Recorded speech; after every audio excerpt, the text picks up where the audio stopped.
everyone! Welcome back sa ating munting channel. It's me, Glyza Marona Official. So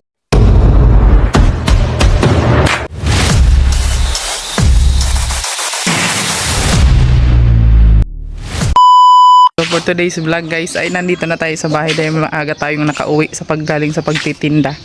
Kaya ayan, pupunta na naman tayo sa ating taniman.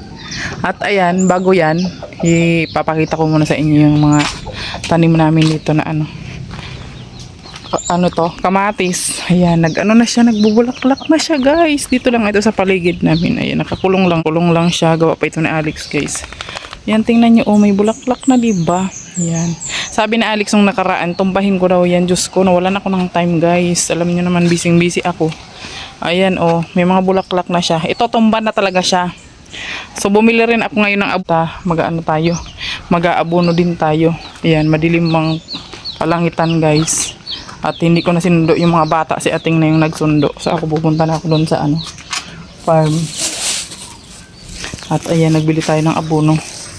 Ayan, at papakita ko rin sa inyo guys yung ating lansones. Ayan, ang dami ng bulaklak niya guys, nakakatuwa siya. Ayan, ang dami ng bulaklak niya ngayon. Mas marami siya ngayon guys. Oo, kasi siya, di ba, binagyo siya nung nakaraan.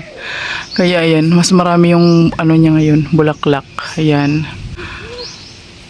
So, yung natin, yung ating rambutan, namatay naman siya guys. Ayan kasi siya, nakasampa kasi siya sa bubong. Siguro na initan kasi sobrang init dito nung mga nakaraang araw. Kaya ayan, nawala siya, yung kalahati na lang yung buhay. Ayan, sana yan guys.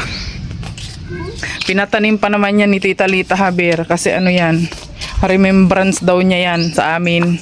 Ayun, namatay naman yung kabilang sanga. Di siguro kinaya yung init ng bubong ng namin, ng dirty kitchen. Ayan, so punta na tayo dun sa ating taniman at mag-harvest ako ngayon ng talong kasi ilang araw na po akong hindi nakapag-harvest. Ayun, medyo matatanda na siguro yung mga doon, mga talong na tanim ko. Ayan, at bumili rin ako ng seeds ngayon guys.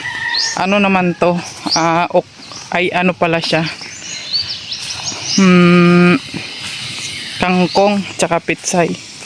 Yan, bumili ulit ako ng pananim kasi pagka malapit na siyang yung guys, yung mga tanim natin is pag hindi na siya namumunga guys, pwede na siya palitan. Ganun. Ayan, grabe. Talagang very talaga. Nagpahinga lang ako saglit guys, galing sa pagtinda. At ayan, dito na tayo sa ating garden. Oo. Kasi wala namang ibang mag-aasikaso dito kundi ako, di ba? Ayan. Sana wag munang umulan. Umulan na kasi kanina pa eh. Ayan, at ang kasama natin yung aking mga alagang aso. Ayan. Wala na akong mga kasama dito kasi may pasok na yung mga bata. Ako na lang talagang mag-isa. So hindi na rin naman ako magdidilig kasi umulan na. Buti nga tumigil yung ulan. Yan, sinasamahan naman ako ng aking mga alagang aso dito. At saka, dati natatakot ako dito mag-isa na pumupunta, pero ngayon hindi na ako natatakot. Kailangan nating i-conquer ang ating fear. Conquer ang ating fear. Yan, dala-dala ko na yung dinala ko na rin yung guys, yung binili kong abono. At ayan, diba ang ganda sa paningin. Uy, grabe. Alam nyo ba guys, kahapon kaka-harvest ko lang nito. Meron na naman akong ha-harvesting sitaw. Ayan, yung iba pinaano ko na siya, pinatuyo para may pangtanim tayo. At ayan, ito ko muna yung abono natin. Titimplahin ko ito mamaya. Ayan, titimplahin ko po yan mamayang aking abono kasi bukas natin yan ilalagay. So ngayon, harvesting ko muna nga itong sitaw ko. Ang dami, grabe Ito araw-araw ko yung mag-harvest dito, grabe. May mga na. Nasa taas na siya. Nakakatuwa naman talaga, di ba? Alam nyo guys, hindi kayo magugutom pag may ganito kayong tanim. Oh, kahit sitaw lang. Oh, hindi nyo nabibilhin, di ba? Isa naman bibili kayo. Magkano kaya ang ano nito? Isang big kiss nito, guys. 20, oh. Eh, kung may tanim ka, libre, di ba? Ayan. Kunin natin. Ang haba pa naman. Alam nyo ba, guys, napuno na yung rep ko doon. Tama doon sa tinda namin ngayon kasi sa school kami nagtitinda. Kaya hindi ko siya madala. Kailangan magtinda ako ng gulay doon sa Magtinda ako ng gulay doon sa school, di ba? Wala akong bibili doon. Di ba? Ayun, kasi doon na kami nagtitinda ngayon ni Ating. Mabenta yung tinda namin ni Ating doon ngayon, guys. Pati yung ating dito, guys, yung ating ampalaya is na siya. Rin siya. Ayan. Ayan. Kaya ngayon magtitimpla ako. Ito mahaba siya, oh. 'Di ba? Ayan. Uy, ito rin. Ayan, nasa baba siya. Ay, nakakatawa naman. Dami nating harbisin na ngayon, talong, oh. Mga matatanda na yung talong na natin. Haharbisin. Ayan, meron pa dito, oh. So, kailangan ko na nga kasi talagang lagyan ng gapangan yung ating sitaw kasi mahahaba na siya. Ayan, tingnan nyo naman, di ba? Ang tatangkad niya na. Oh. Pero ito kasi, wala nang problema kasi may na siya, may gapangan na siya, yung dito. Yung doon sa kabila, wala siya. Oo. Ito, oh. Yan, guys, nauunahan na pati siya ng damo. Ang bilis naman ng damo dito. Grabe. Ang bibilis niyang tumubo. Kaluka kayo. Ayan. Tapos ngayon mag-harvest muna tayo ng ating talong. Oh. Tapos mag-aabono tayo. Bukas na. Titimplahin ko pa lang yung pang-abono ngayon, eh. Ayan. Grabe, no? Alam nyo ba, guys, yung iba nito pinamimigay ko sa kapitbahay. Kasi baka magsawa yung mga bata, araw-araw talong. Mga matatanda na pati. Ang galing, oh. Iprito nyo lang to, sausaw nyo sa sa toyo, kalamansi. Ayan, may ulam na kayo.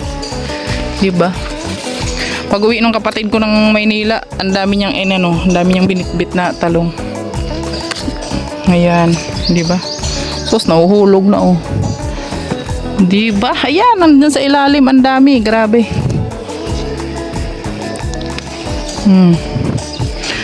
Ang tataba. Sinong gusto ng matabang talong, guys? Matabang talong na mahaba. Charing. Ayun, nahuhulog na siya. Ala, napabayaan ko siya. Ilang araw din akong hindi nag-harvest. Tingnan nyo. Ang lalaki na niya. Grabe naman yan. Mas marami yung harvest ko ngayon, guys, oh. Nakakatuwa. Grabe. Kahit pagod ako, guys, talagang nawawala yung pagod ko pag pumupunta ako dito sa ating taniman. Oy, tingnan nyo, oh. Hinog na yung mga... Ayan na, nagtambling-tambling na siya. Hoy, tigilan mo yan. Ayan, oh. Kasi nilipat ko na dito yung mga strawberry dun sa kubo, guys. Kasi nga, alam nyo naman na busy na ako, di ba? Bala na si Justin doon sa kubo. Siya nang maglinis doon. Kayang-kaya niya na yun. Ay, pag bumalik na lang si Alex siguro, mabigyan namin ng time. Pero ngayon kasi, guys, talagang talaga, sobrang busy po ng person. Natap. Tamis. Ang tamis. Ang tamis pero yung mukha sira. Ang harap. Uy, ang daming hinog ng kalamansi. Ayan, oh. May mga hinog doon sa taas. Hindi ko man abot. Ayan. Grabe yung ano, gumapang na yung ano, sigarilyas guys. Tapos dito may wild na ano, may wild na tawag dito, ang palaya. Ayan, yung ukra natin dito guys, konti na lang yung ano, bunga niya. Ano na kasi to, kumbaga patapos na yung bunga niya. Kaya may tanim na tayong panibago. Pero ano pa yan, magbubunga pa yan. Ayan.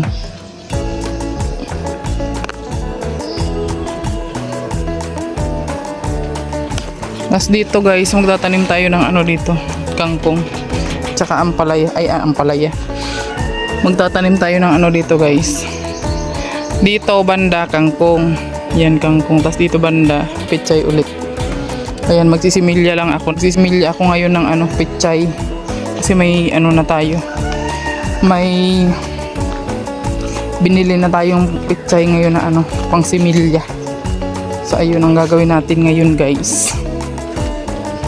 Yan, nauwi ko na yung mga na-harvest kong gulay at pupunta ulit kami doon kasi magagawa ko ng kapangan ng aking ano, sitaw. At ayan, dala-dala ko yung pang ano.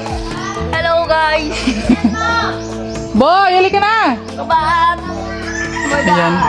Dahil nakarating na sila, sama ko sila doon, diba? Para may kasama, may sasawi-saway na ko. Guys! Ang bigat nito ah. Dalan mo. Akin na doon yung saro. Akin na doon yung saro.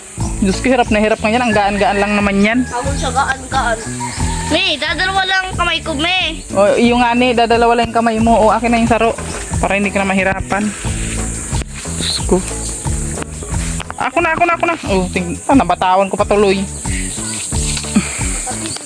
Diba? Ayan. Kailangan natin maghanap buhay, guys. Para sa ekonomiya.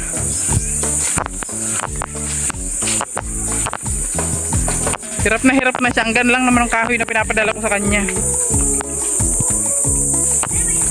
Bilisan mo. Bagal mo pang maglakad. Dala-dalawa na nga akin. Gagawa kasi ako ng ano ngayon guys. Ng gapanganong sitaw. Kasi matangkad na siya.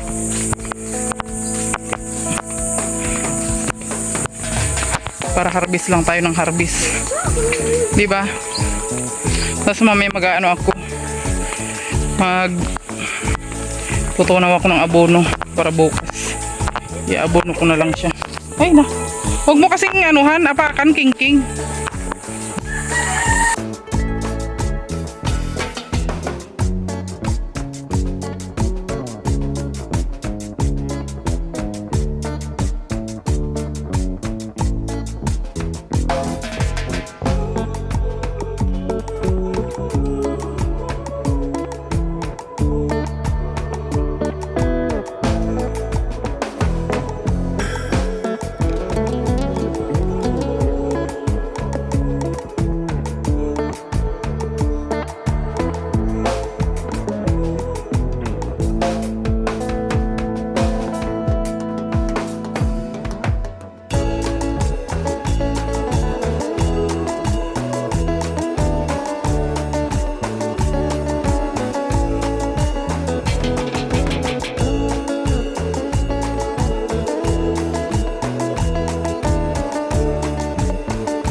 ayan guys.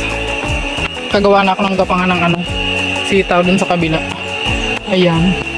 Grabe no. Ang ganda niyang pagmasdan guys kasi araw-araw nag-harvest kami dito. Ayan, di ba?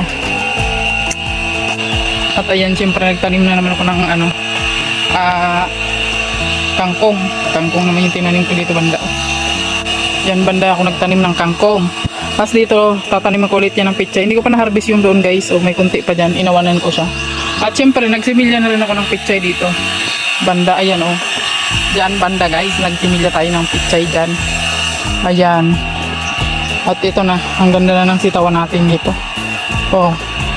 Isang hilera. Ayan guys. Isang hilera na sitaw. Ayan. Tapos dito pa. Ayan. Tapos dun pa sa kabila. Grabe na. Guys, grabe. Nakakatuwa lang kasi ano, ito yung maganda kasi pagka marami kang tinanim mas marami kang ma-harvest, diba? Mas marami yung libreng gulay yung ma-harvest natin. So yun lang guys, hanggang dito na lang muna yung ating vlog for today. Thank you for watching. God bless you all. Bye bye na po.